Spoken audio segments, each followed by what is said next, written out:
Good afternoon from Yummy B TV. I'm wishing you all well today. I hope your bank holiday went the best it possibly can, and the week ahead does things for you that it hasn't done in recent times. Nobody joking. I hope you have a pleasant week, and it's going to go as best as it can for you all. I learned from a very early age when I first went to Aylesbury and young boys' prison and institutions that mix ups caused by staff happen quite regularly. It's a regular theme of the institutional setting where all the mind games and all the playing about and trying to find out this and get this one done and all that kind of stuff. I worked it out from pretty early and then kind of lost a bit of trust as the years went by, which is understandable when you know and when you've seen that serious things happen when staff use their power to their advantage and then have to face the consequences.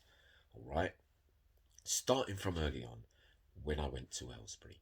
So I was in Aylesbury in the early 80s.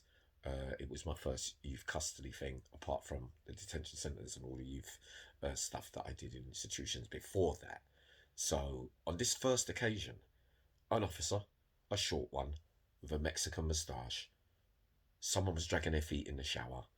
Someone else ended up trying to get him out the shower, but this officer came and got somebody else to hold this guy, long as Desmond Oliver, rest in peace, right? So you got one holding him like that, and you got this little Mexican looking man that was giving him some punches, witnessed by two other inmates.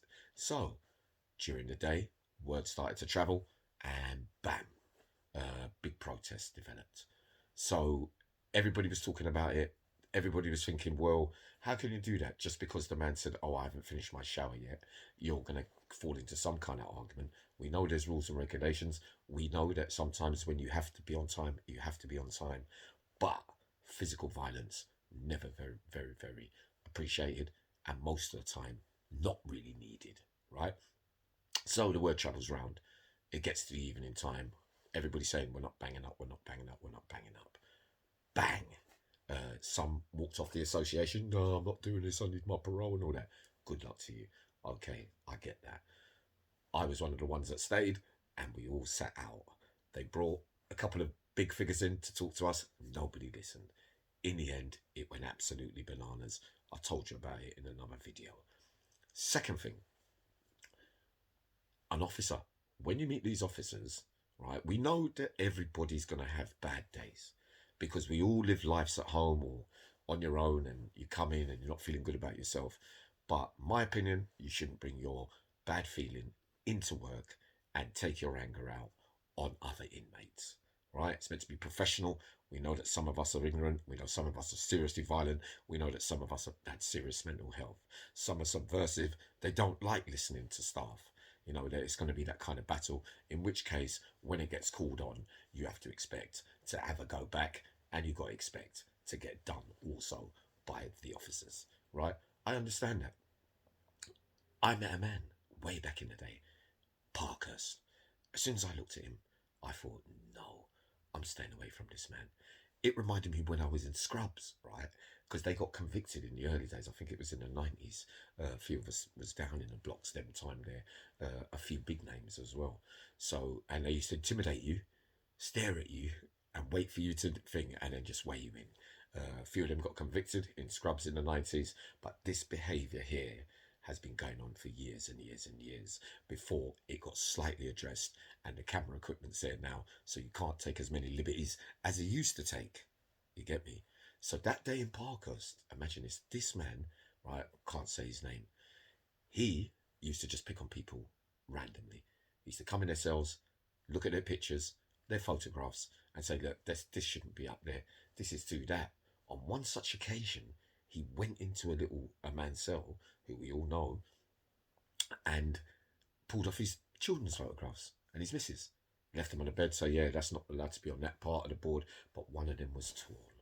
And and it makes me feel really bad about that as well, because that's all some people have with their correspondence stuff and pictures to remind them of their children, their families, their loved ones. It gives them that peace of mind when they look there, and it gives them that little, that leg up. Don't worry, I'm watching you. I love you. That kind of thing. You take that away from a human being, there's going to be a prisoner.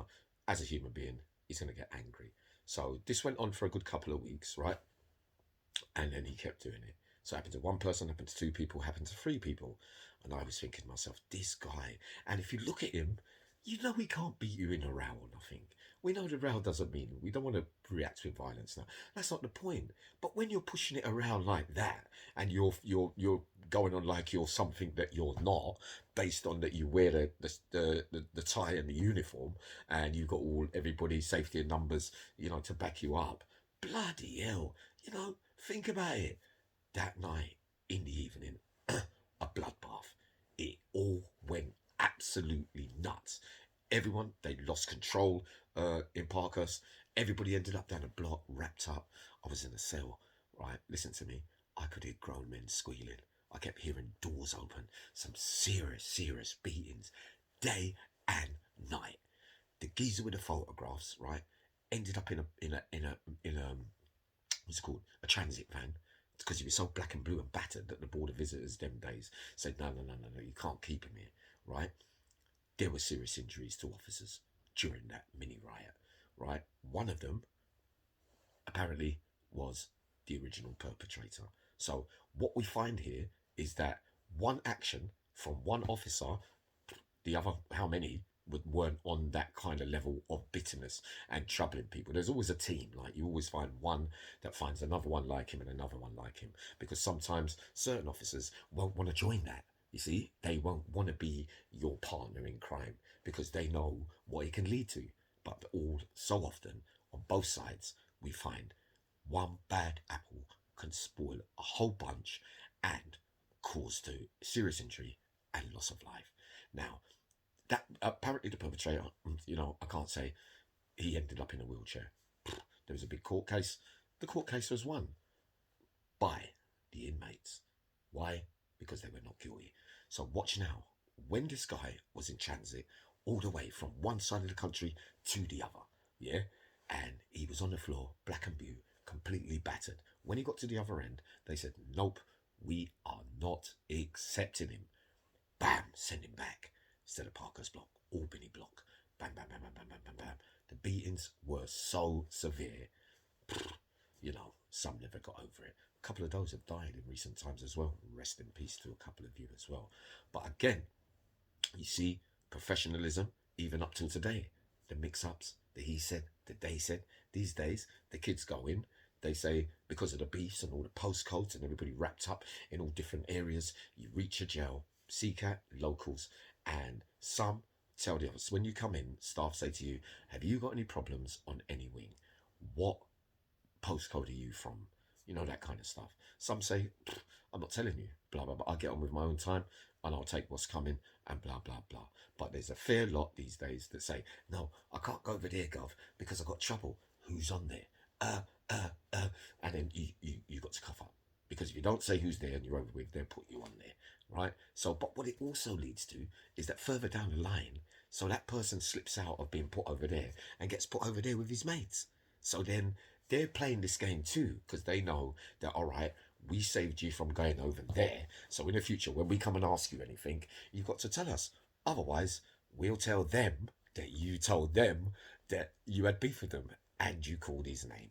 So then the power messes up the day-to-day running of the prison system, because everybody's fearful of somebody doing something, or something that they regretted saying, or something that they forgot that they shouldn't have done, and they're regretting ever letting these people in their life. Because what they do then, not everyone, because you've got some proper officers who stick by the book, who do everything by the book, and they were a lot of the old ones in the old days that I used to notice. There's still some now. I met some proper officers who just want to do their work, want to help people, want the community safe, and want people to leave jail with a better head than when they came in, and to prevent crime. They are there. But those ones, come and tell me. I'll let you know. I'll look after you. But what he's doing is breaking you down and he's getting you in the mix so that he can turn on you anytime. Do you see what I mean? Because he might be doing bad stuff himself, that officer, but he needs to score points to say, look, I got that bit. That bit's coming over there. But these days, it's so hard to squash the beef in there.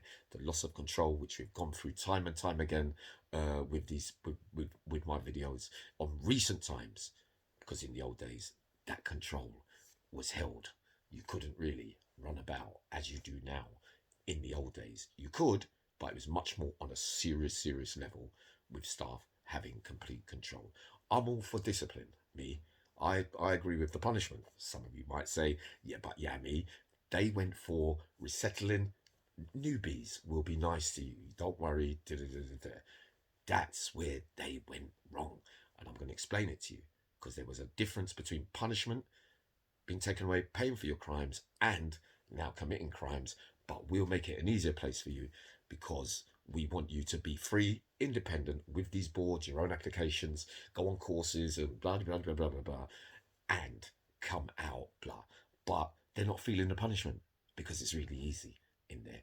Unless, of course, there's beef every day, which there is, and all that kind of stuff. But still, they get to live.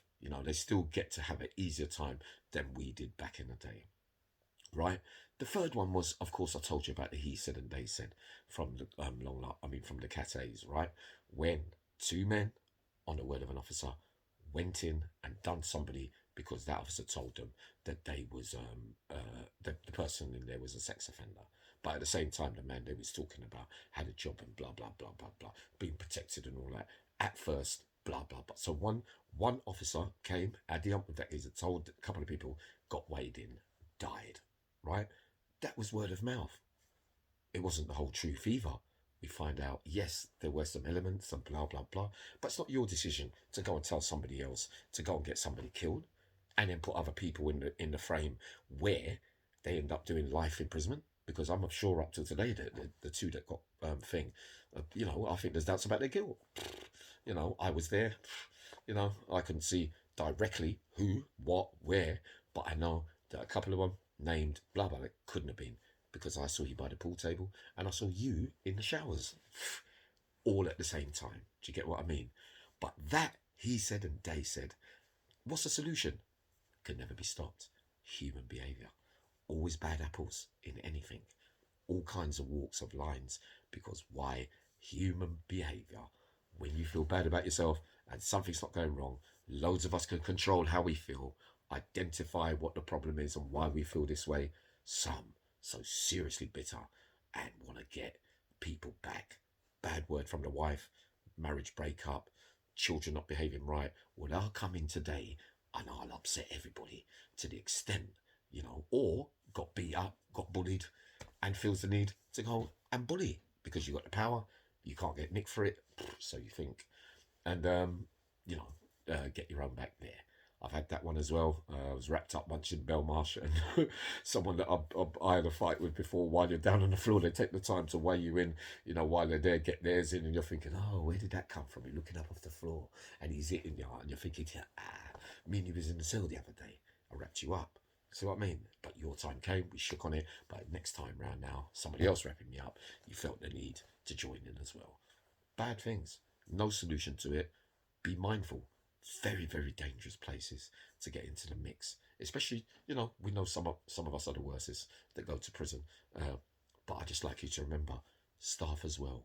It's a very, very, very time-bomby atmosphere. Everybody's thinking what everybody's thinking. Does he know? Has he told him? What about that? What if I go over there? Come on, man. Yeah. But the solution, sorry. The solution, nothing can ever be done. All you could do is be mindful, and you lot, if you're thinking about it, don't go there. All right? I'm coming back tonight. I think we're going to have a Tuesday night thriller. Don't quote me on that, but I'll be back soon. Loving you all. Sending loads of love. I love you.